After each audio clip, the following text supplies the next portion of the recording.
So what did Peter Pan say to his shadow when he went on vacation? I'll be back. Okay. Hey guys, welcome back to TutsByKai. I'm Kai, and today we are back in Blender once again, taking a look at how the new Shadow Terminator, that's right, how the Shadow Terminator works in cycles. And I know you guys always ask me for cycles tutorials. I never do them because I never use cycles. I don't really need to because I think Eevee's the best thing in the world, and there's like nothing that I do need cycles. There's only a few things that I would need.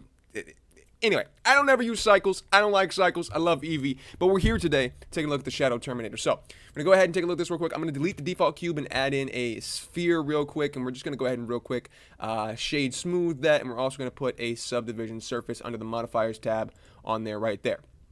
So, if I grab our lamp and move it down here by hitting G, you can see that if I go to render viewport shading, we have a nice little shadow, but the problem is we're in Eevee, so Eevee always looks great. So we're going to go ahead and actually switch on over to cycles by hitting this little button right here and going up to render engine and changing this to cycles. As you can see, now we're in cycles. But the issue is you can see we have that chunky edge, which is like the vertices of and like the faces of the sphere here, which is like, that's gross. We don't want that. We want it to look smooth like it's supposed to be. So how do we fix that, you ask yourself? Well, we go on down to Object Properties right here, and we go down to Shading, and as you can see, we now have the Shadow Terminator Offset value slider, which is fantastic. So what it says it does is it pushes the Shadow Terminator towards the light to hide artifacts on low poly geometry. So pretty much what that means is what it does is it kind of just makes the shadow grow so it can cover up this nastiness. So what I'm going to do right now is I'm going to bump this up really high so I can show you exactly what I mean. Now you can see the shadow's way back here. If I bump it up to 1, it's going to pull the shadow way up here so that everything except for this little piece, I can move the light around as well, hit G to move.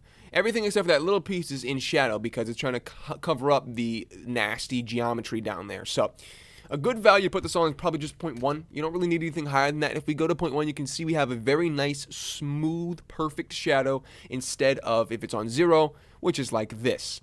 I don't believe you can do negative values. No, you cannot. So you don't have to worry about that. It's capped at 0, so you don't have to worry about going backwards or anything like that. But definitely, 0.1 is the way to go, in my opinion. So that is literally it for the Shadow Terminator. It's perfect. It doesn't apply to Eevee. If you're an Eevee like I am, you don't need it.